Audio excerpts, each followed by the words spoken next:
Mi marido me mintió durante 11 años sobre su carrera y su título universitario. Llevo 3 semanas intentando escribir esto y borrándolo cada vez que llego a la parte donde tengo que admitir, en voz alta, bueno, por escrito, pero siento que es lo mismo, lo idiota que me siento por no haberlo descubierto antes. Pero necesito sacarlo de mi cabeza de alguna manera, porque llevo meses reprocesando los últimos 11 años de mi matrimonio bajo una luz completamente distinta, y necesito contarlo completo, sin resumirlo, porque cada vez que se lo cuento a alguien en persona termino cortándolo a la mitad porque me da vergüenza, o rabia, o las dos cosas al mismo tiempo. Tengo 39 años. Hace 5 meses descubrí que mi esposo, con quien llevo casada 13 años y a quien conocí hace 17, nunca terminó la carrera de ingeniería industrial que decía haber estudiado, y que el título universitario que colgaba enmarcado en su oficina en casa, el mismo que había visto miles de veces sin cuestionarlo jamás, era falso. No una exageración de su currículum,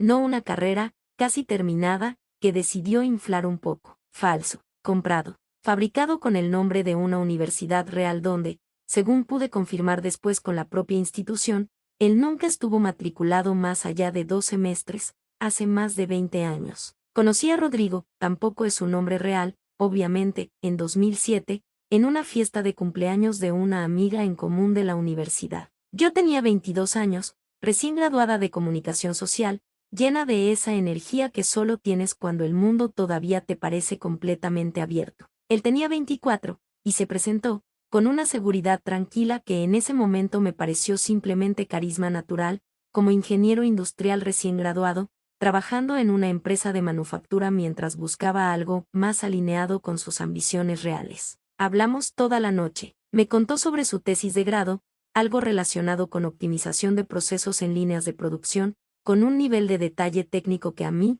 sin ninguna formación en ingeniería, me pareció absolutamente convincente. Recuerdo que en algún momento de esa conversación pensé, este hombre sabe exactamente hacia dónde va en la vida, y ese pensamiento, mirándolo hoy con la distancia que me ha dado todo este proceso, me parece casi irónicamente equivocado. Empezamos a salir un par de meses después. Rodrigo tenía esa cualidad de hablar de sus planes de futuro con una claridad y una confianza que a mí, que en ese momento todavía estaba bastante perdida sobre qué quería hacer con mi propia carrera, me resultaba tremendamente atractiva. Hablaba de ascender en la empresa donde trabajaba, de eventualmente hacer una maestría en administración, de algún día tener su propia consultora de procesos industriales. Todo sonaba coherente, ambicioso pero realista, exactamente el tipo de plan de vida que yo, a mis 20 y tantos, encontraba profundamente seductor en una pareja. Recuerdo específicamente una cita, quizás a los 3 meses de estar saliendo, donde fuimos a cenar cerca de la universidad donde él supuestamente se había graduado,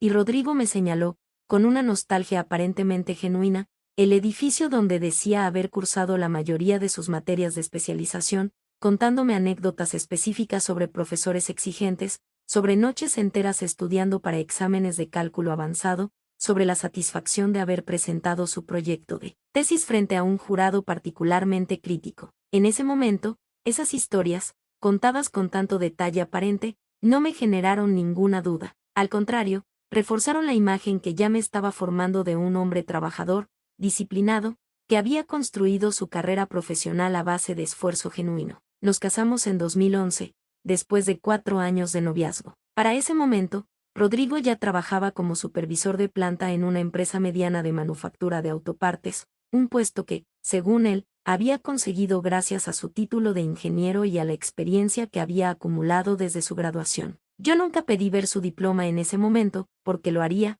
porque simplemente no era el tipo de cosa que a uno se le ocurre cuestionar cuando confía completamente en la persona con la que va a casarse. Los primeros años de matrimonio transcurrieron, en apariencia, de manera bastante convencional. Rodrigo ascendió, un par de años después de casarnos, a un puesto de gerente de operaciones en la misma empresa, un puesto que, según nos explicaron en su momento tanto él como el ambiente general de esa promoción, requería formalmente un título universitario en ingeniería o un campo relacionado, algo que la empresa verificaba, supuestamente, a través de recursos humanos. Compramos nuestra casa en 2014, en gran parte gracias a que el ingreso de Rodrigo, como gerente de operaciones, nos permitía calificar para una hipoteca considerablemente mejor de la que hubiéramos conseguido solo con mi salario de comunicadora en una agencia de marketing. Recuerdo específicamente conversaciones con el oficial de crédito del banco donde Rodrigo mencionaba su título de ingeniero como parte de su perfil profesional,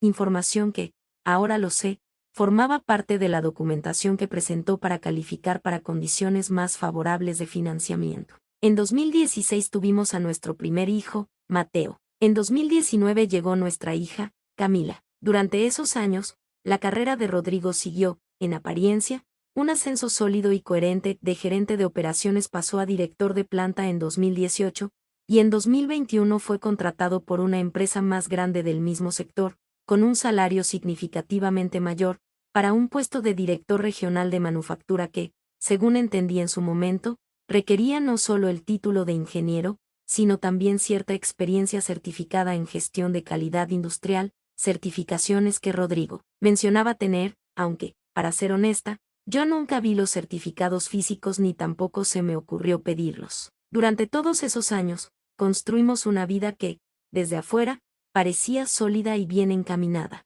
Teníamos la casa, 2 carros, ahorros modestos pero constantes, vacaciones familiares una vez al año, la rutina normal de una familia de clase media que va progresando poco a poco. Rodrigo hablaba, con cierta frecuencia, de proyectos técnicos en su trabajo, de reuniones con ingenieros de otros departamentos, de problemas de optimización que resolvía en la planta, siempre con un vocabulario técnico que a mí, honestamente, me sonaba completamente coherente, porque, otra vez, no tenía ningún marco de referencia propio para cuestionarlo. Mirando hacia atrás, con la claridad incómoda que solo te da haber descubierto la verdad completa, puedo identificar ahora varios momentos que en su momento no me generaron ninguna sospecha real, pero que ahora, juntando las piezas, forman un patrón bastante claro. Recuerdo, por ejemplo, que Rodrigo evitaba de manera casi sistemática cualquier evento relacionado con su universidad, nunca quiso ir a reuniones de exalumnos, nunca mencionó con nombre y apellido a ningún compañero específico de su carrera con quien mantuviera contacto, y cuando yo, en alguna ocasión temprana en nuestra relación, sugerí que fuéramos juntos a alguna actividad de la universidad donde supuestamente se había graduado, encontró excusas vagas para no ir, algo que en ese momento atribuí simplemente a que no era una persona nostálgica con ese tipo de cosas. También recuerdo que, en varias conversaciones a lo largo de los años, cuando alguien le preguntaba directamente detalles muy específicos sobre su época universitaria, el nombre de algún profesor particular, detalles sobre el proceso de graduación, la ceremonia misma, Rodrigo tendía a desviar la conversación con humor, o a dar respuestas genéricas que, en el momento, no me parecían sospechosas, simplemente porque no tenía ninguna razón para estar buscando inconsistencias activamente en lo que mi propio esposo me contaba sobre su vida. Hubo un momento particular, alrededor de 2017, que ahora me parece especialmente revelador. Un amigo cercano de Rodrigo, alguien que él presentaba como excompañero de universidad, vino a cenar a nuestra casa. Durante la conversación, mencioné casualmente algo sobre cuando estudiaban juntos en la universidad, y noté, sin darle mayor importancia en ese momento, un silencio incómodo de apenas un segundo entre los dos antes de que el amigo respondiera con algo vago sobre esos tiempos. En su momento lo atribuí a cualquier cosa menos a lo que realmente era ese hombre, según descubrí mucho después durante todo este proceso de desenmarañar la mentira, no había sido compañero de universidad de Rodrigo en absoluto, sino un conocido de la infancia con quien Rodrigo simplemente había mantenido, durante años, una narrativa compartida que ninguno de los dos corregía frente a otras personas. Otro recuerdo que ahora cobra un significado completamente distinto es el de una conversación que tuvimos en 2015, cuando Camila todavía ni siquiera había nacido y Mateo apenas tenía 1 año. Rodrigo, en un momento de aparente vulnerabilidad, me contó que a veces se sentía inseguro en su trabajo, que sentía que no sabía tanto como sus colegas sobre ciertos temas técnicos específicos, y que a veces le costaba seguir el ritmo de conversaciones muy especializadas en reuniones de ingeniería. En ese momento interpreté esto como el síndrome del impostor normal que mucha gente exitosa experimenta, y lo consolé diciéndole que todos sentimos eso a veces, que su experiencia y su trabajo duro hablaban por sí solos. Ahora entiendo que esa inseguridad, lejos de ser el síndrome del impostor metafórico del que tanto se habla, era, literalmente, la ansiedad de alguien que sabía, en el fondo, que no tenía la formación real que su puesto aparentaba requerir. Y hay un tercer recuerdo, quizás el más doloroso de reconsiderar ahora, en 2019, cuando Mateo empezó a mostrar un interés temprano por las matemáticas y la ciencia, Rodrigo se ofreció, con mucho entusiasmo, a ayudarlo con sus tareas escolares de matemáticas los fines de semana. Recuerdo haberlo visto, en varias ocasiones, luchando visiblemente con problemas que,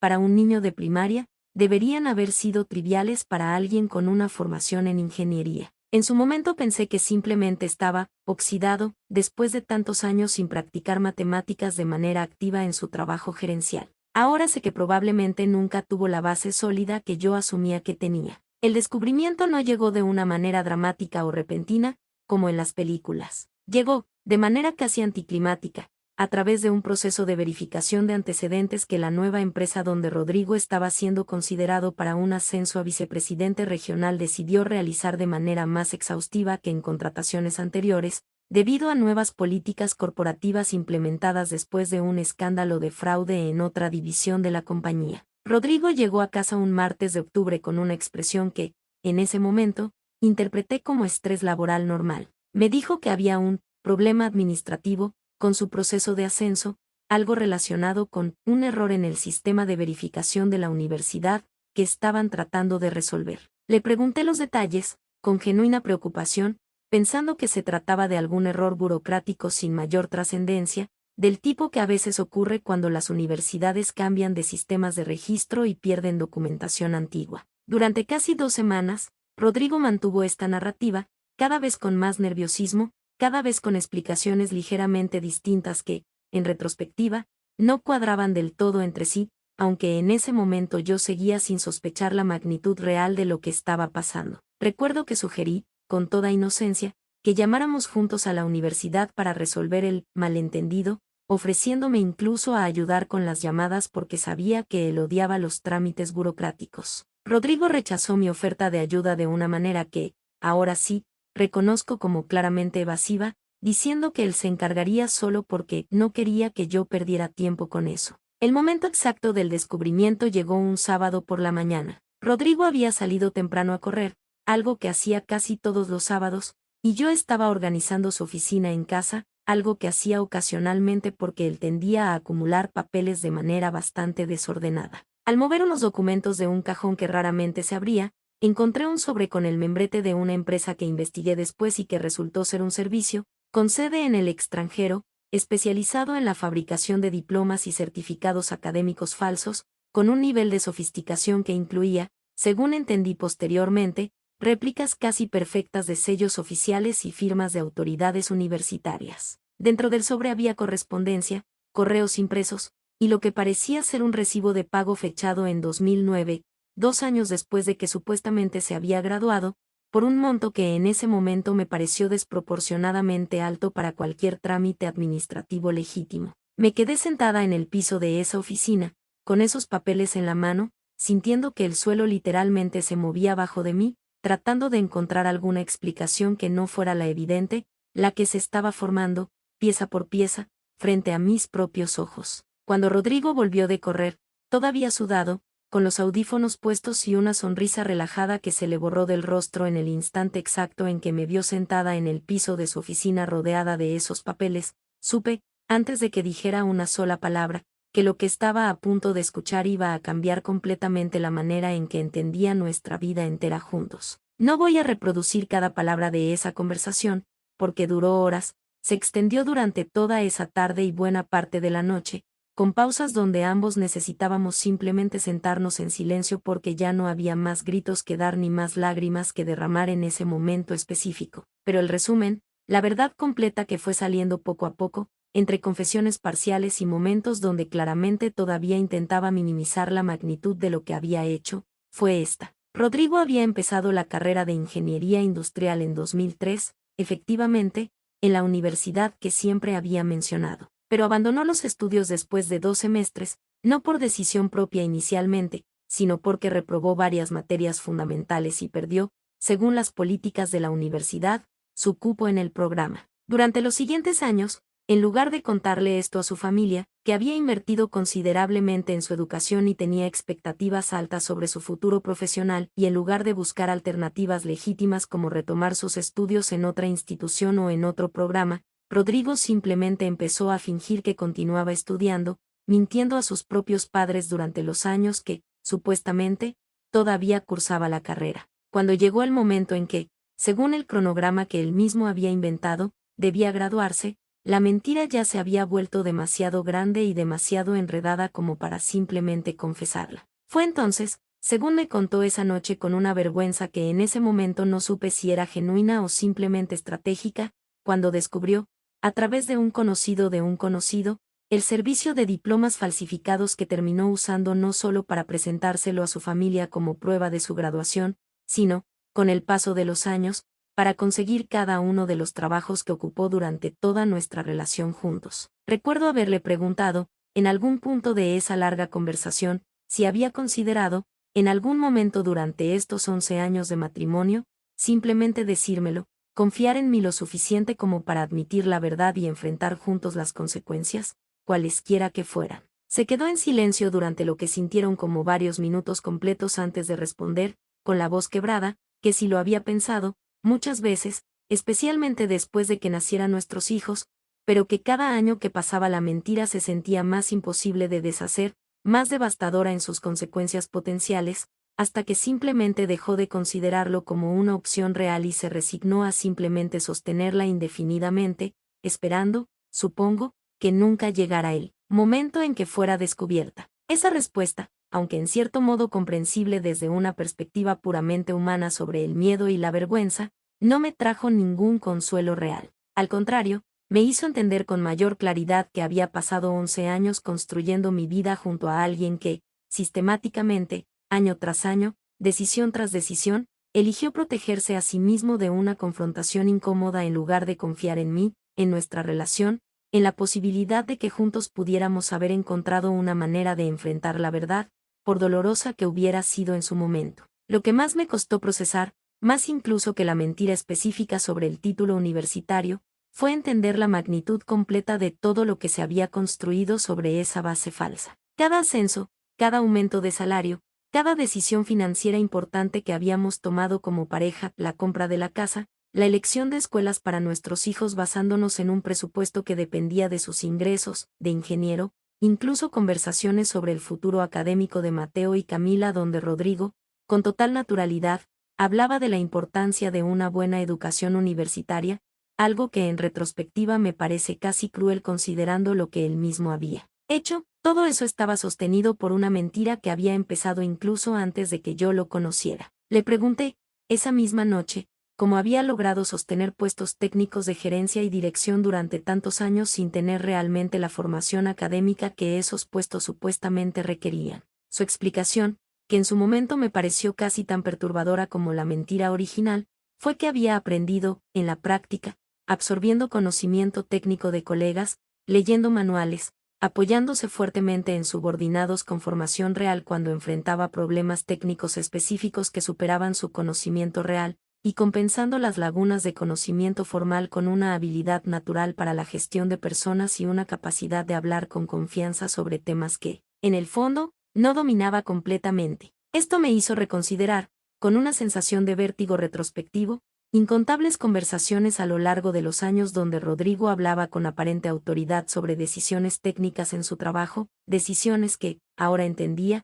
probablemente habían sido tomadas en gran parte por otras personas mientras él, esencialmente, actuaba como una fachada con el título correcto, aunque falso, para ocupar el puesto de liderazgo formal. Los meses que siguieron a ese descubrimiento fueron, sin exagerar, los más tensos y dolorosos de nuestro matrimonio, incluyendo momentos que, mirando hacia atrás, considero de los más difíciles que he vivido en mi vida adulta en general. Tuvimos discusiones que se repetían, casi de manera cíclica, sobre las mismas preguntas fundamentales, porque nunca me lo dijo, ni siquiera después de años de matrimonio, cuando ya deberíamos haber tenido la confianza suficiente para hablar de algo así. ¿Qué más me había ocultado durante todos esos años? ¿Cómo podía yo confiar en cualquier otra cosa que me hubiera contado sobre su pasado, sobre su familia, sobre absolutamente cualquier aspecto de su vida que yo no pudiera verificar independientemente? Rodrigo, en las primeras semanas, alternaba entre momentos de aparente arrepentimiento genuino, donde lloraba y decía que había querido contármelo 1000 veces, pero que el miedo a perderme lo había paralizado cada vez, y momentos donde se ponía defensivo, argumentando que, en el fondo, él seguía siendo la misma persona, que había construido su carrera con trabajo real independientemente del papel que colgaba en la pared, que la mentira específica sobre el diploma no cambiaba, quién era él, realmente, como esposo y como padre. Esa última línea de argumentación, la de, sigo siendo la misma persona, fue quizás la que más rabia me generó, porque sentía, con una claridad cada vez mayor, que precisamente el problema era ese, que si había sido capaz de sostener una mentira de esta magnitud durante casi 2 décadas, empezando incluso antes de conocerme, entonces ya no tenía absolutamente ninguna certeza real sobre quién era, en el fondo, la persona con la que había construido mi vida entera. Recuerdo una discusión particularmente intensa, quizás un mes después del descubrimiento, donde le pregunté directamente si alguna vez había considerado que yo, con mi propia formación universitaria y mi propia carrera profesional construida sobre bases reales, hubiera podido apoyarlo si me hubiera contado la verdad desde el principio, quizás ayudándolo a retomar sus estudios, a buscar alternativas legítimas para construir la carrera que él quería sin necesidad de recurrir al fraude. Su respuesta, que en ese momento sentí como un puñal adicional, fue que en los primeros años de nuestra relación tenía tanto miedo de que yo lo dejara si descubría que había fracasado en la universidad, que prefirió arriesgarse con la mentira antes que arriesgarse con mi posible rechazo ante la verdad. Esa respuesta me hizo entender algo profundamente triste, que Rodrigo nunca confió lo suficiente en la solidez de nuestro amor como para creer que yo podría haberlo amado igual, o incluso más, si hubiera sido honesto conmigo desde el inicio sobre sus propias vulnerabilidades y fracasos. Hubo también discusiones más prácticas y menos emocionales, aunque igualmente dolorosas, sobre qué hacer con la información hacia adelante, si debíamos contarle la verdad completa a nuestros propios hijos en algún momento, y de ser así, cuándo y cómo hacerlo de una manera apropiada para sus edades, si debíamos informar a la universidad sobre el fraude específico cometido con su nombre, algo que finalmente decidimos no hacer directamente nosotros mismos, aunque la propia empresa de Rodrigo terminó haciendo esa verificación de manera independiente, y sobre cómo manejar las preguntas inevitables de familiares y amigos cercanos que, con el tiempo, empezarían a notar los cambios drásticos en nuestra situación laboral y económica. Hubo noches donde dormíamos en habitaciones separadas, algo que nunca habíamos hecho en 13 años de matrimonio, ni siquiera durante nuestras peores peleas anteriores, que ahora, comparadas con esto, me parecían completamente insignificantes. Hubo semanas donde apenas nos hablábamos más allá de lo estrictamente necesario para coordinar la logística de nuestros hijos, un silencio tenso que Mateo y Camila, con 9 y 6 años respectivamente en ese momento, definitivamente notaron, aunque intentamos, con distintos grados de éxito, protegerlos de los detalles específicos de lo que estaba pasando entre nosotros. Lo que quizás me costó más procesar, incluso más que la mentira original, fue la manera en que Rodrigo, en lugar de esforzarse activamente por reconstruir la confianza que había roto, empezó a distanciarse emocionalmente de mí de una manera que en su momento no supe nombrar claramente, pero que ahora, con ayuda de terapia, reconozco como una especie de retirada defensiva ante la vergüenza que no sabía cómo enfrentar directamente. Empezó a pasar más horas en el trabajo, o al menos eso decía, aunque para ese punto, honestamente, mi confianza en cualquier explicación suya sobre su tiempo o su paradero ya estaba profundamente erosionada. Dejó de iniciar conversaciones sobre temas emocionales, algo que ya no era particularmente su fuerte antes de todo esto, pero que se volvió prácticamente inexistente después del descubrimiento. Cuando yo intentaba, en momentos de mayor calma, hablar sobre cómo reconstruir la confianza, sobre qué pasos concretos podíamos tomar como pareja, Rodrigo tendía a responder con frases genéricas sobre darle tiempo al tiempo, sin ofrecer nunca ningún plan concreto, ninguna acción específica de su parte que demostrara un compromiso real con el proceso de reparación. Empecé terapia individual unos 2 meses después del descubrimiento, algo que insistí que hiciéramos también como pareja, sugerencia que Rodrigo aceptó verbalmente pero que, en la práctica, saboteó de manera pasiva durante meses, cancelando citas por conflictos de trabajo, que sospecho, aunque no puedo confirmarlo con certeza absoluta, no siempre eran genuinos, o asistiendo a las sesiones de terapia de pareja de una manera visiblemente cerrada, respondiendo con monosílabos a las preguntas de la terapeuta, evitando cualquier vulnerabilidad genuina que pudiera avanzar realmente el proceso. Mi terapeuta individual me ayudó a poner en palabras algo que llevaba semanas sintiendo sin poder articular con claridad, que el daño no era solo la mentira sobre el título, sino la manera en que, incluso después de ser descubierto, Rodrigo seguía priorizando protegerse a sí mismo de la vergüenza y de las consecuencias, en lugar de priorizar genuinamente la reconstrucción de nuestra relación y la honestidad completa que yo necesitaba desesperadamente en ese momento. Hubo un episodio particular, alrededor del cuarto mes después del descubrimiento, que se me quedó grabado como un punto de inflexión importante en mi manera de entender la situación. Le pedí a Rodrigo, durante una de nuestras sesiones de terapia de pareja, que me contara, con total honestidad, todo lo demás que pudiera haberme ocultado durante nuestros años juntos, cualquier otra mentira, por pequeña que fuera, que todavía no hubiera salido a la luz. Su respuesta fue evasiva, diciendo que no se le ocurría nada más, en ese momento, una respuesta que la propia terapeuta señaló como preocupante, no necesariamente porque hubiera necesariamente otras mentiras específicas, sino porque demostraba una falta de introspección genuina sobre el patrón completo de su comportamiento a lo largo de los años. En lugar de aprovechar ese espacio seguro para hacer un ejercicio honesto de autoexamen, Rodrigo simplemente cerró la puerta rápidamente, ansioso por terminar esa parte incómoda de la conversación. También noté, en esos meses, un patrón que en su momento no supe nombrar pero que ahora reconozco claramente como una forma de manipulación emocional pasiva. Cada vez que yo intentaba expresar mi dolor o mi rabia de manera directa, Rodrigo respondía con una tristeza tan visible, tan aparentemente genuina, que terminaba, en más de una ocasión, sintiéndome culpable por hacerlo sentir mal, como si mi propio dolor legítimo ante su traición fuera algo que debía moderar o suavizar para proteger sus propios sentimientos. Mi terapeuta me ayudó a identificar este patrón como una dinámica que probablemente había estado presente, de maneras más sutiles, durante buena parte de nuestro matrimonio, aunque yo nunca la había reconocido con tanta claridad hasta que la crisis de la mentira la hizo mucho más evidente y frecuente. Mientras nuestra relación se deterioraba en casa, las consecuencias profesionales de la mentira de Rodrigo empezaron a materializarse de una manera que,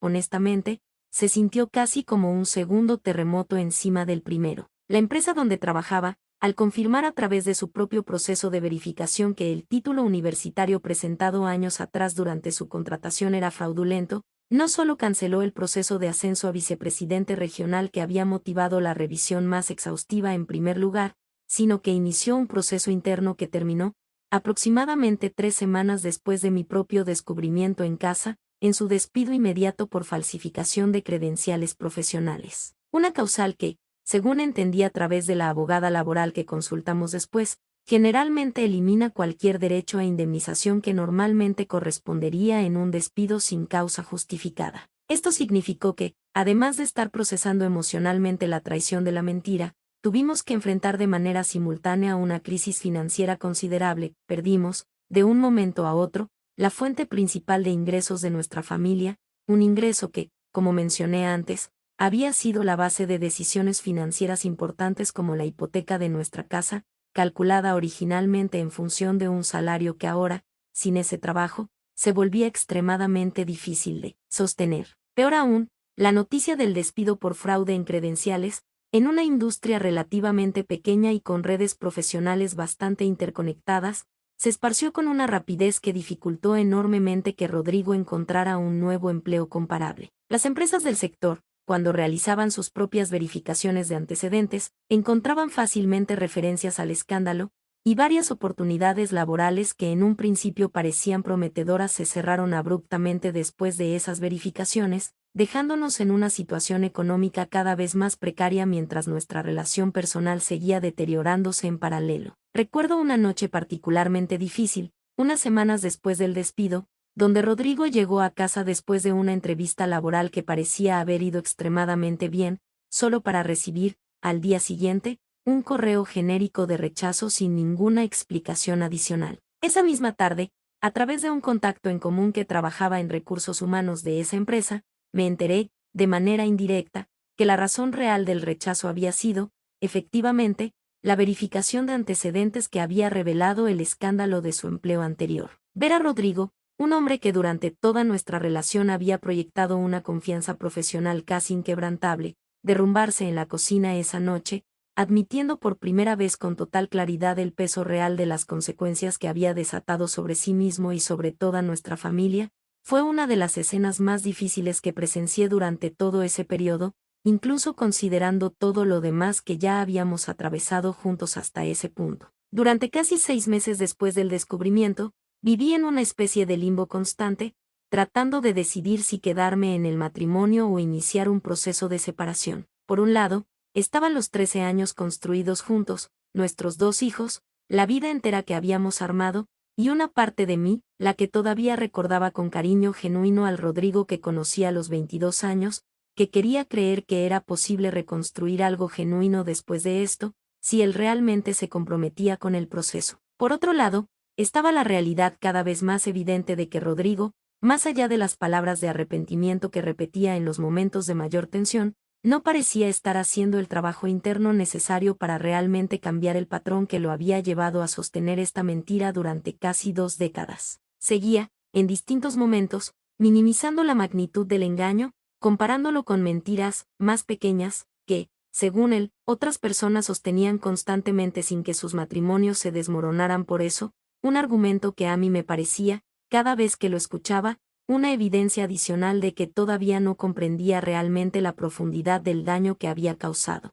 Consulté con varias amigas, con mi hermana, con mi terapeuta, tratando de encontrar claridad en medio de tanta confusión emocional. Recuerdo específicamente una conversación con mi hermana donde ella me hizo una pregunta que se quedó resonando en mi cabeza durante semanas: ¿confías en que, si algo similar volviera a pasar, si él enfrentara otra situación donde mentir pareciera la salida más fácil, elegiría la honestidad esta vez? No tuve una respuesta clara en ese momento, y esa falta de certeza, honestamente, me dijo más de lo que cualquier respuesta afirmativa hubiera podido decirme. Finalmente, después de casi 8 meses de terapia individual, terapia de pareja intermitente y saboteada, y conversaciones interminables que parecían no avanzar hacia ningún lugar de reconstrucción real, decidí que necesitaba separarme de Rodrigo. No fue una decisión tomada en un momento de rabia o de impulso, sino una conclusión a la que llegué gradualmente, después de observar, mes tras mes, que la persona con la que estaba tratando de reconstruir mi confianza no parecía capaz, o quizás no estaba genuinamente dispuesta, a hacer el trabajo necesario para merecer esa reconstrucción. Iniciamos el proceso de divorcio hace poco más de un año. Fue un proceso complicado, especialmente en la parte financiera, dado que nuestra situación económica ya estaba considerablemente debilitada por la pérdida del empleo de Rodrigo y las dificultades que había tenido para encontrar algo comparable después. Terminamos teniendo que vender la casa, algo que en su momento sentí como una pérdida adicional encima de todas las demás, aunque en retrospectiva entiendo que probablemente era la decisión financieramente más responsable dado el contexto. La custodia de Mateo y Camila terminó siendo compartida, algo que, a pesar de todo lo que había pasado entre nosotros como pareja, sentí que era lo correcto para ellos, porque, más allá de sus fallas profundas como esposo en este aspecto específico, Rodrigo siempre ha sido, hasta donde puedo evaluarlo honestamente, un padre presente y cariñoso con nuestros hijos, algo que no quise que se viera afectado por el colapso de nuestra relación como pareja. Ya divorciados, y con algo más de distancia emocional que me permitió investigar con más calma ciertos aspectos de nuestra historia juntos, descubrí algunos detalles adicionales que, en su momento del descubrimiento original, no tuve la capacidad emocional de investigar completamente. Descubrí, por ejemplo, que Rodrigo había usado el mismo diploma falso no solo para conseguir sus distintos empleos a lo largo de los años, sino también para calificar para una certificación profesional adicional en gestión de calidad industrial que, según entendí después a través de un amigo en común que trabaja en el mismo sector, también resultó ser fraudulenta, obtenida a través del mismo tipo de servicio de documentos falsificados. Esto significaba que la mentira no era un evento aislado que ocurrió una vez, hace muchos años, y que después simplemente se sostuvo pasivamente, sino un patrón activo que Rodrigo había continuado alimentando, con nuevas capas de documentación fraudulenta, a lo largo de toda nuestra relación. También me enteré, a través de conversaciones con su hermana, con quien mantengo cierta relación cordial a pesar del divorcio por el bien de los niños, que sus propios padres nunca supieron la verdad completa sobre el abandono de sus estudios. Rodrigo había sostenido, durante todos estos años, la misma mentira frente a su propia familia, algo que se reveló también en el proceso, generando una ruptura adicional entre él y sus padres cuando finalmente, presionado por las circunstancias, tuvo que confesarles la verdad completa. Su hermana me contó, en una de esas conversaciones, Un detalle que me dejó particularmente afectada, que sus padres, durante años, habían presumido con orgullo genuino frente a familiares y amigos sobre su hijo el ingeniero, contando anécdotas sobre su graduación, sobre lo orgullosos que estaban de sus logros profesionales, completamente ajenos a que toda esa narrativa estaba construida sobre una base falsa. Pensar en la reacción de esos padres, al enterarse finalmente de la verdad después de tantos años de orgullo genuino y sincero basado en una mentira, me generó una empatía inesperada hacia ellos, una empatía que en cierto modo reflejaba mi propia experiencia, aunque desde una posición y con un vínculo distinto al de padres hacia un hijo. Han pasado poco más de un año desde nuestro divorcio, y las consecuencias de todo esto, tanto para Rodrigo como, indirectamente, para nuestra familia, han seguido desarrollándose de maneras que en su momento no anticipé completamente. Rodrigo nunca logró recuperar un puesto de nivel gerencial comparable al que tenía antes del escándalo. Según lo que sé a través de la coordinación que mantenemos por nuestros hijos, actualmente trabaja en un puesto considerablemente menos senior, en una empresa más pequeña, con un salario que, según los cálculos de la pensión alimenticia que se determinó legalmente, es apenas una fracción de lo que ganaba antes. Esto ha generado tensiones adicionales relacionadas con el cumplimiento de sus obligaciones financieras hacia Mateo y Camila, algo que hemos tenido que resolver, en más de una ocasión, a través de mediación legal adicional. Más allá de las consecuencias profesionales, he notado, en las interacciones que todavía tenemos por la crianza compartida de nuestros hijos, que Rodrigo parece cargar con una vergüenza persistente que se manifiesta de maneras sutiles, una reticencia a hablar sobre temas profesionales frente a otros padres en eventos escolares, una evasión notable cuando surgen conversaciones sobre educación universitaria, especialmente ahora que Mateo, con 12 años, empieza a hacer preguntas sobre qué quiere estudiar cuando sea mayor, preguntas que a Rodrigo parecen incomodarlo de una manera que antes, cuando yo todavía no sabía la verdad, nunca había notado con tanta claridad. Hace unos meses, en una reunión escolar, presencié un momento particularmente incómodo donde otro padre, sin ninguna mala intención evidente, le preguntó a Rodrigo directamente sobre su formación profesional, en el contexto de una conversación casual sobre carreras universitarias que podrían interesarle a nuestros hijos. Vi cómo Rodrigo, visiblemente incómodo, dio una respuesta vaga y cambió de tema rápidamente,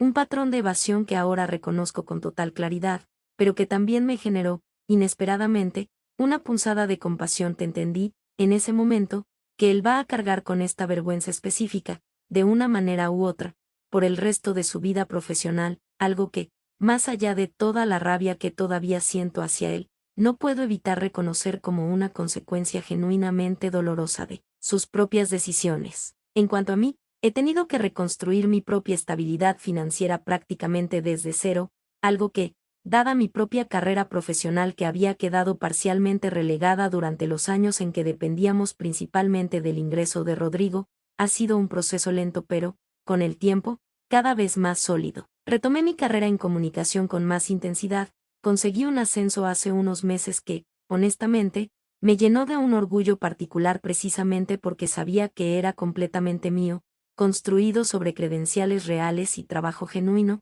sin ninguna sombra de duda sobre su legitimidad. Todavía proceso, en terapia y en momentos de reflexión personal, la manera en que 11 años de mi vida estuvieron construidos, en parte, sobre una mentira que empezó incluso antes de que yo conociera a Rodrigo. Hay días donde la rabia todavía aparece con una intensidad que me sorprende, especialmente cuando pienso en decisiones específicas que tomamos como familia basándonos en una realidad que resultó ser, en un aspecto fundamental, completamente ficticia. Pero también he llegado, con el tiempo, a una perspectiva algo más matizada sobre todo esto. Reconozco que Rodrigo, más allá de la mentira específica sobre su título universitario, si construyó, a través de trabajo real, una carrera funcional durante muchos años, incluso si esa carrera empezó sobre una base fraudulenta. Eso no excusa en absoluto la mentira ni la manera en que gestionó, o más bien no gestionó, las consecuencias de haber sido descubierto. Pero me ha ayudado a entender que las personas son capaces de sostener contradicciones complejas. Alguien puede ser,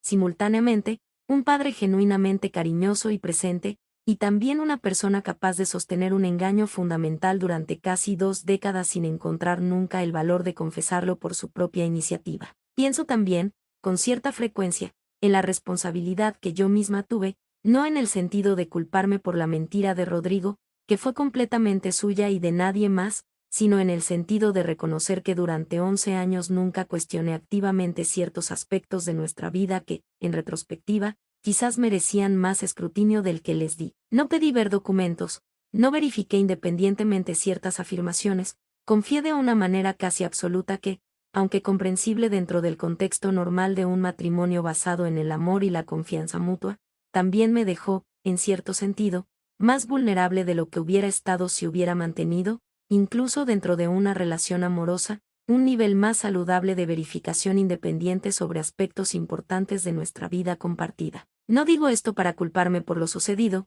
sino porque es una lección que quiero llevar conmigo hacia adelante, en cualquier relación futura que eventualmente construya. Si alguien está leyendo esto y reconociendo, aunque sea parcialmente, patrones similares en su propia relación, evasiones consistentes sobre temas específicos del pasado, inconsistencias pequeñas que se van acumulando sin que uno las cuestione activamente, una resistencia inexplicable a compartir documentación o detalles verificables sobre ciertos aspectos de su historia, quiero decir, desde mi propia experiencia, que confiar en tu instinto, incluso cuando no tienes evidencia concreta todavía, no es paranoia. Es, muchas veces, una señal genuina que vale la pena investigar con calma, sin sentirte culpable por hacerlo, sin que eso signifique una falta de amor o de confianza hacia la persona con la que compartes tu vida. No sé si algún día voy a poder pensar en estos 11 años sin sentir esa mezcla particular de nostalgia por lo que creí que teníamos y rabia por lo que realmente resultó ser. Pero sí sé que,